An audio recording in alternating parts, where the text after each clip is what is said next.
भारत पाक युद्ध के विजय के 50 साल पूरे। नेशनल वॉर मेमोरियल पहुंचकर प्रधानमंत्री नरेंद्र मोदी ने रणबांकुरों को दी श्रद्धांजलि। प्रधानमंत्री मोदी जब सैनिकों को श्रद्धांजलि दे रहे थे तो उस दौरान राजपथ पर लड़ाकू विमानों ने फ्लाई पास्ट भी किया। राष्ट्रीय समर स्मारक पर पीएम मोदी ने सैनिकों को श्रद्धांजलि देने के बाद 4 स्वर्णिम विजय मशाल जलाए और इन मशालों को देश के अलग अलग कोनों में ले जाया जाएगा। दिल्ली से शुरू होने वाली ये यात्रा मथुरा के रास्ते भरतपुर, अलवर, हिसार, जयपुर, कोटा समेत कई छावनी क्षेत्रों में जाएगी। 1971 की जंग में गैलेंट्री अवार्ड जीतने वाले जवानों के गांव और इलाकों में भी यात्रा पहुंचेगी। इस यात्रा के रूट में बांग्लादेश की राजधानी ढाका को भी शामिल किया जाएगा। रक्षा मंत्री राजनाथ सिंह ने स्वर्णिम विजय वर्ष के लोगों का अनावरण किया है और इसी के साथ पूरे साल तक चलने वाले स्वर्णिम विजय वर्ष समारोह की शुरुआत भी हो चुकी है। 1971 में आज ही के दिन संघर्ष में पाकिस्तान को करारी हार मिली थी। पाकिस्तान के 93,000 सैनिकों को भारत के सामने आत्मसमर्पण करना पड़ा था।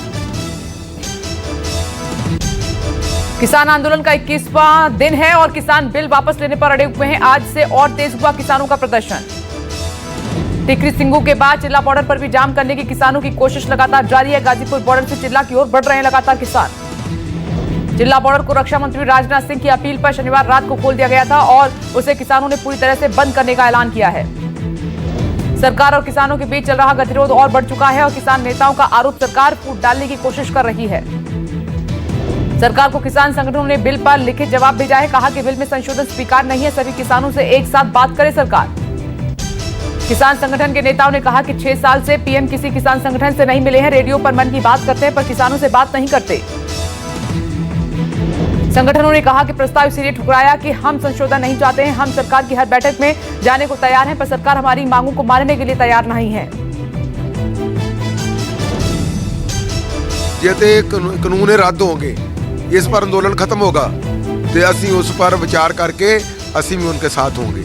पर जे कोई अमेंडमेंट ਤੇ खत्म ਹੁੰਦਾ है ਜਾਂ कोई निक्की मोटी गल ਤੇ खत्म हो ਜਾਂਦਾ है तो फिर ਅਸੀਂ अपनी विचार कर। किसान संगठनों की आज दोपहर 3 बजे से किसान संगठनों के संयुक्त मोर्चा की बैठक होगी। मीटिंग में 1 हफ्ते की रणनीति पर चर्चा होगी। दिल्ली बॉर्डर पर रैपिड एक्शन फोर्स की टुकड़ियां तैनात कर दी गई हैं। अभी तक यहां पर सिर्फ दिल्ली पुलिस ही तैनात थी। बॉर्डर पर नक्सलियों और देश विरोधी लोगों की फोटो नजर आई थी। किसान आंदोलन को लेकर सुप्रीम कोर्ट में सुनवाई है। सुप्रीम कोर्ट में कृषि कानून किसान आंदोलन को लेकर अलग अलग याचिकाओं पर दाखिल याचिकाएं की गई हैं जिन पर सुनवाई होगी। दिल्ली की सीमाओं पर भीड़ इकट्ठा करने, कोरोना वायरस के संकट को लेकर याचिका लगाई गई है। इसके अलावा किसान आंदोलन में पुलिस एक्शन और किसानों की मांग मानने की भी अपील की गई है। आंदोलन असर 3 राज्यों की इकोनॉमी पर पड़ना शुरू हो चुका है। एसोचैम ने दावा किया है कि किसानों के प्रदर्शन से दिन में 3500 करोड़ रुपए का नुकसान हो रहा है। पंजाब, हरियाणा और हिमाचल प्रदेश की इकोनॉमी को भी नुकसान लगातार हो रहा है। राज्यों की अर्थव्यवस्था इंटरकनेक्टेड है और किसानों के आंदोलन से ट्रांसपोर्ट सिस्टम पर असर पड़ा है। एसोचैम के मुताबिक सप्लाई चेन टूट चुकी है और इससे कि देश भर में फल और सब्जियों की कीमतें बढ़ रही हैं और इसका खामियाजा किसानों, कस्टमर्स और इंडस्ट्रीज को भुगतना पड़ रहा है। यूपी के समल में भीषण सड़क हादसा हुआ है। रोडवेज बस और टैंकर में टक्कर, 8 की मौत, 30 लोग जख्मी। हादसे की वजह घना कोहरा बताया जा रहा है और सूचना पाकर मौके पर पुलिस पहुंची। रेस्क्यू ऑपरेशन शुरू कर दिया गया है। बताया जा रहा है कि मुरादाबाद आगरा नेशनल हाईवे पर यूपी रोडवेज की बस दूसरी तरफ से आ रही थी। तेज रफ्तार गैस कंटेनर ने टक्कर मार दी। टक्कर इतनी जोरदार थी कि वाहनों के परखच्चे उड़ गए। हादसे का शिकार बस अलीगढ़ डिपो की बताई जा रही है और बस से चंदौसी के रास्ते अलीगढ़ जा रही थी। सीएम योगी ने हादसे पर दुख जताया है। पहाड़ों पर बर्फबारी से मैदानी राज्यों में ठंड काफी बढ़ गई है। मौसम विभाग के मुताबिक दिसंबर के आखिर में पारा 2 डिग्री पहुंचने का अनुमान। मैदानी इलाकों में शीतलहर, तापमान में आई गिरावट। दिल्ली का पारा 4 डिग्री तक पहुंचने का अनुमान। उत्तराखंड, हिमाचल प्रदेश और जम्मू कश्मीर में जबरदस्त बर्फबारी हो रही है। मैदानी इलाकों में हाड़ कपाने वाली ठंड शुरू हो चुकी है।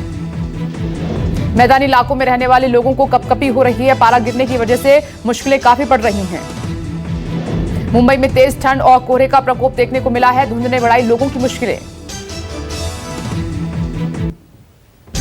ठंडी हवा की चपेट में आई दिल्ली। बर्फीली हवाओं से दिल्ली में 4.1 डिग्री तक लुढ़का पारा। पहाड़ों पर भारी बर्फबारी की वजह से सर्द हवा दिल्ली का मौसम और ठिठुरने लगे लोग। दिसंबर के महीने में उत्तर भारत में ठंड का कहर दिखाई दे रहा है। 2 डिग्री तक जा सकता है दिल्ली का पारा। दिल्ली में हाड़ कपाने वाली ठंड ने खड़ी की लोगों की काफी मुश्किलें। नैनीताल, देहरादून से भी ज्यादा ठंड की मार।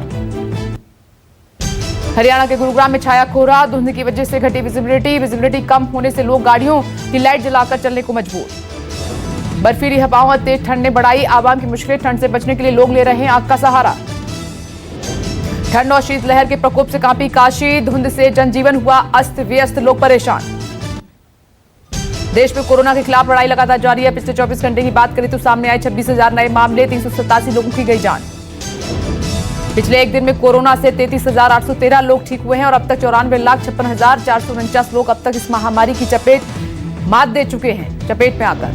स्वास्थ्य मंत्रालय के मुताबिक देश में अब तक कोरोना वायरस के कुल मामलों की संख्या 99,32,548 हो गई है। रिकवरी रेट और बढ़ चुका है। देश में एक्टिव मामलों की संख्या लगातार घट रही है। अब अलग अलग राज्यों में 3,32,000 लोगों का इलाज चल रहा है। स्वास्थ्य मंत्रालय के मुताबिक महाराष्ट्र, यूपी, छत्तीसगढ़, केरल और पश्चिम बंगाल में 56% कोरोना मरीज हैं। महाराष्ट्र में सबसे अधिक मरीज।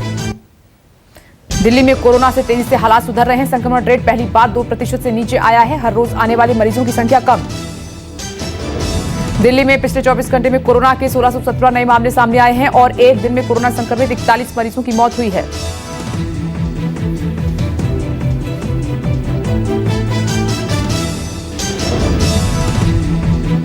दिल्ली में कोरोना का डेथ रेट 1.66% है, जबकि रिकवरी रेट 96% से करीब पहुंच चुका है। कोरोना से हरियाणा के गृह मंत्री अनिल विज की तबीयत काफी बिगड़ गई है। अनिल विज को पीजीआई रोहतक से गुरुग्राम मेदांता अस्पताल शिफ्ट किया गया है। 20 नवंबर को अनिल विज ने कोवैक्सीन की पहली डोज लगवाई थी और दूसरी डोज लेने से पहले विज संक्रमित हो गए थे। राजस्थान के सभी आयुर्वेदिक जिला चिकित्सालयों में खुलेंगे पोस्ट कोविड सेंटर। स्वास्थ्य मंत्री रघु शर्मा ने किया ऐलान। राज्य सरकार के आदेश के मुताबिक चिकित्सालयों में कोरोना पॉजिटिव से नेगेटिव हुए मरीजों का इलाज होगा। मरीजों को होम्योपैथिक, यूनानी और आयुर्वेदिक थेरेपी दी जाएगी। कोरोना से जूझ रहे महाराष्ट्र में उद्धव सरकार ने लोगों को राहत दी है। महाराष्ट्र में अब 700 रुपए में होगा कोरोना का RT-PCR टेस्ट। शिक्षा मंत्रालय और स्वास्थ्य मंत्रालय की ओर से स्कूलों को लेकर गाइडलाइंस जारी की गई हैं और इस गाइडलाइन के तहत कुछ राज्यों ने दिसंबर में स्कूल खोलने का फैसला किया है। झारखंड में आज से 10वीं 12वीं क्लास के बच्चों को स्कूल आने की इजाजत दे दी गई है। सीएम हेमंत सोरेन ने आपदा प्रबंधन विभाग के साथ बैठक के बाद स्कूल खोलने का फैसला लिया। झारखंड में medical college, dental college, nursing college में भी पढ़ाई शुरू करने की अनुमति मिली है। सभी संस्थानों में कोरोना को लेकर जारी गाइडलाइंस का पालन करना होगा। राजस्थान ने कोरोना के केसों को देखते हुए स्कूल न खोलने का निर्णय लिया है। राजस्थान में 31 दिसंबर तक सभी स्कूल कॉलेज बंद हैं। हरियाणा में 13 दिसंबर से केवल 10वीं और 12वीं के लिए स्कूल खुले हैं, जबकि क्लास 9वीं और 11वीं के लिए 21 दिसंबर 2020 से स्कूल खोले जाएंगे। बीजेपी सांसद सनी देओल को मिली वाइस ट्रेनी की सुरक्षा। 11 जवान, 2 PSO रहेंगे साथ। सनी देओल पंजाब गुरदासपुर से बीजेपी के सांसद हैं। थ्रेट परसेप्शन के आधार पर सुरक्षा बढ़ा दी गई है। केरल नगर निकाय चुनाव की मतगणना जारी है। चुनाव में सत्ताधारी CPM के नेतृत्व वाली LDF, UDF और बीजेपी के बीच कांटे की टक्कर।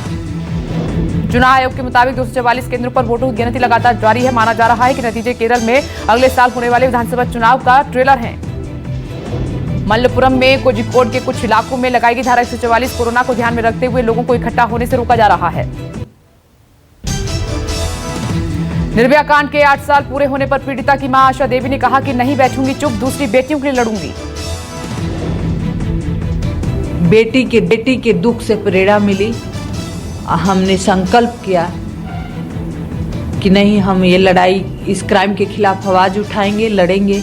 मैंने 8 साल पहले जो ये लड़ाई शुरू करी थी, बेटी को इंसाफ मिल गया है, लेकिन मैं आगे भी इस क्राइम के खिलाफ आवाज उठाऊंगी और हमेशा बचूंगी।